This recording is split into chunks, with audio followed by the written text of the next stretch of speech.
Memperbanyak istighfar, secara khusus masalah istighfar. Karena ada sebuah hadis Nabi SAW yang berbunyi, bisa saja rezeki seorang hamba tertahan, ya, ditahan oleh Allah, belum dikasih, ditahan dulu karena dosa yang dia lakukan. Karena dosa yang dia lakukan. Jadi dosa itu bisa menahan. Bisa saja kita mau coba masuk proyek gagal, coba istighfar kepada Allah SWT. Kan? Jadi memang ada dosa yang mengganjal, intinya begitu. Pernah ada 3 orang datang kepada Hasan Basri rahimahullah, seorang ulama tabi'in yang masyhur. Datang 3 orang ini, dan Hasan Basri ini juga terkenal dengan kesolehannya. Kalau ngomong selalu surga, neraka, rahmat dan taubat dan azab. Itu saja berputar perkataannya Hasan Basri rahimahullah. Jadi orang sering datang ke rumahnya minta nasihat. Ada 3 orang datang satu hari antri di rumahnya. Yang satu masuk mengatakan, wahai imam, wahai kiai, wahai ustaz, saya sudah lama menikah dengan istri saya ini, tapi belum dapat anak. Sudah 10 tahun nikah nggak dapat anak. Kami sudah ikhtiar ke tabib ini, minum itu, tapi belum juga Allah takdirkan. Apa saran anda? Maka kata Hasan Basri, perbanyak istighfar. Perbanyak ya, bukan kerjakan istighfar, perbanyak. Terus lisanmu astagfirullah wa atubu ilaih, astagfirullah terus diucapin, jangan berhenti. Gitu kan. Maka kemudian keluar orang tersebut. Masuk orang kedua mengatakan, wahai imam, saya sudah lama kena penyakit di perut saya, sakit terus. Kalau sakit saya sampai nggak bisa tahan, rasanya pengen mati saja kena sakitnya. Sudah coba berobat ke sana sini nggak sembuh-sembuh. Apa saran anda?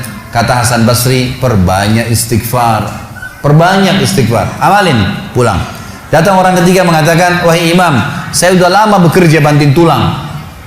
Mayoritas waktu saya sehari kerja keras, tapi saya tidak pernah kaya seperti fulan. Ditunjuk orang kaya di kota itu, di kota Basra, di Irak. Apa saran anda? Kata Hasan Basri, perbanyak istighfar. Pulanglah 3 orang ini. Lalu kemudian istri Hasan Basri bertanya, wahai suamiku, ketiga orang ini tadi butuh, satu mungkin dikasih modal, mungkin satu ditunjukkan tabib yang tepat, mungkin obat. Kenapa anda cuma suruh istighfar saja? Kenapa enggak istighfar diikutin dengan yang lainnya? Dikasih modal, dikasih obat. Kata Hasan Basri, wahai istriku, tidakkah kau dengar kalau mereka sudah ikhtiar dan sekarang tinggal mereka terbuntu, tertutup di sebuah pintu yang mereka tidak tahu bagaimana jalan keluarnya. Maka saya mengingat firman Allah dalam surah Nuh. Surah Nuh ini surah nomor 71 ya. Ayatnya ayat 10 sampai ayat 12. Nabi Nuh alaihissalam berkata kepada kaumnya tentang istighfar. Surah Nuh surah nomor 71 ayat 10 sampai ayat 12.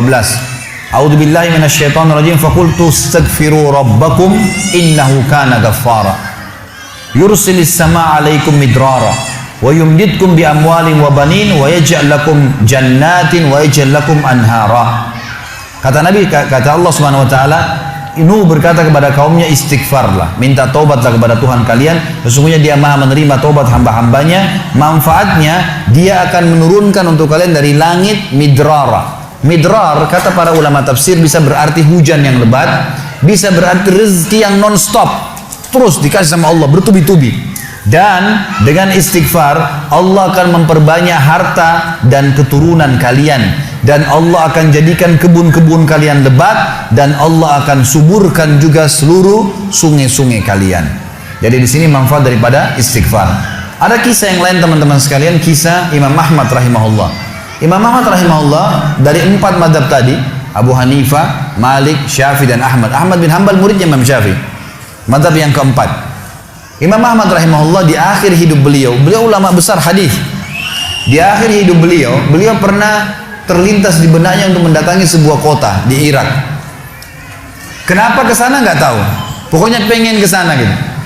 Imam Ahmad pergi ke sana. Tiba di kota itu, tapi saya tidak temukan dalam riwayat ini kota apa yang dimaksud. Tiba di kota itu, Imam Ahmad tiba azan maghrib.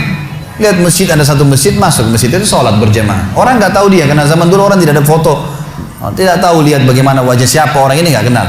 Habis sholat maghrib, Imam Ahmad duduk sedikit baca Al-Quran. Azan isya dia ikut sholat. Selesai isya, Imam Ahmad pergi ke pojok masjid, mau geletak tidur.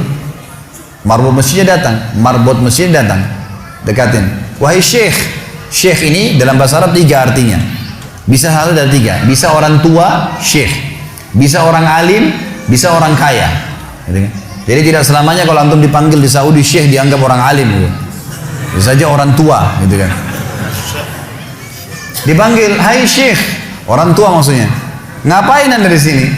Kata Imam Ahmad, saya musafir, nggak kenal orang siapapun di kota ini. Besok pagi saya mau pergi, nggak ada tempat nginap, saya mau nginap di sini. Karena zaman dulu nggak ada penginapan-penginapan kayak kita sekarang, banyak hotel segala gitu. Kata marbotnya nggak bisa, masjid nggak boleh tidur. Kata Imam Ahmad, saya didorong-dorong keluar dari masjid. Orang ini nggak tahu kalau ini Imam Ahmad, kalau tahu mungkin diundang ke rumahnya. Tapi ini marbot, masya Allah, istiqamah nih gitu. Keluar dari masjid, ditutup pintu masjid sama dia. Imam Ahmad lihat orang yang sudah pergi, Imam Ahmad lihat ada teras masjid, tidur di teras masjid. Balik lagi marbotnya. Wahai syekh, ngapain sini? Musafir, mau tidur, nggak ada tempat nginap. Nggak bisa syekh. Teras pun nggak boleh, peraturan. Ini saya bilang tadi istiqamah luar biasa nih. Imam Ahmad bilang, saya didorong-dorong ke jalanan. Dorong ke jalanan.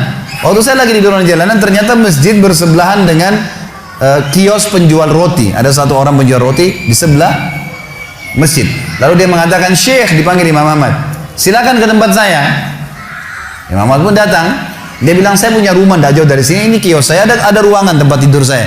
Silakan anda pakai nginap, besok anda mau pulang silakan. Kata Imam Ahmad menceritakan tentang keadaan dia dengan penjual roti ini. Dia bilang, ada satu perilaku penjual roti ini yang unik. Imam Ahmad tertarik dengan itu. Dia bilang, setiap kali orang ini pecahin telur, ngambil terigu, ngambil garam, itu sambil astagfirullah wa atubu ilaih, astagfirullah wa atubu ilaih. Terus lisannya nggak pernah berhenti nih, astagfirullah wa atubu ilaih, kecuali Imam Ahmad bilang, saya ajak ngomong atau dia bertanya pada saya. Kalau berhenti, istighfar lagi. Selalu begitu. Kata Imam Ahmad, saya bertanya, sudah berapa lama kau amalkan nih? Orang itu bilang, sudah lama, dari saya masih bujang. Kebetulan orang ini sudah tua, seumur sama Imam Ahmad, sudah mendekati 60 tahun lebih gitu. Baik, dia bilang, sudah lama, dari saya masih bujang. Kata Imam Ahmad, ma thamaratu istighfarik, apa manfaatnya istighfarmu? Apa yang kau dapatkan dengan istighfar yang sebanyak ini?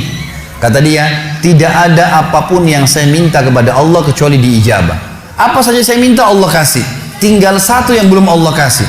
Kata Imam Ahmad, apa itu? Dia bilang, saya minta dipertemukan sama Imam Ahmad. Loh ya, kisah nyata. Imam Ahmad mengatakan, Allahu Akbar, istighfarmu lah yang membuat saya datang ke kota ini, tidak tahu kenapa. Istighfarmu yang membuat marbot masjid mendorong-dorong saya keluar masjid. Istighfarmu yang mendatangkan saya ke tempat ini, tempat praktekmu, ke rumahmu. Karena saya adalah Ahmad bin Hanbal. Saya adalah Ahmad ibn Hanbal.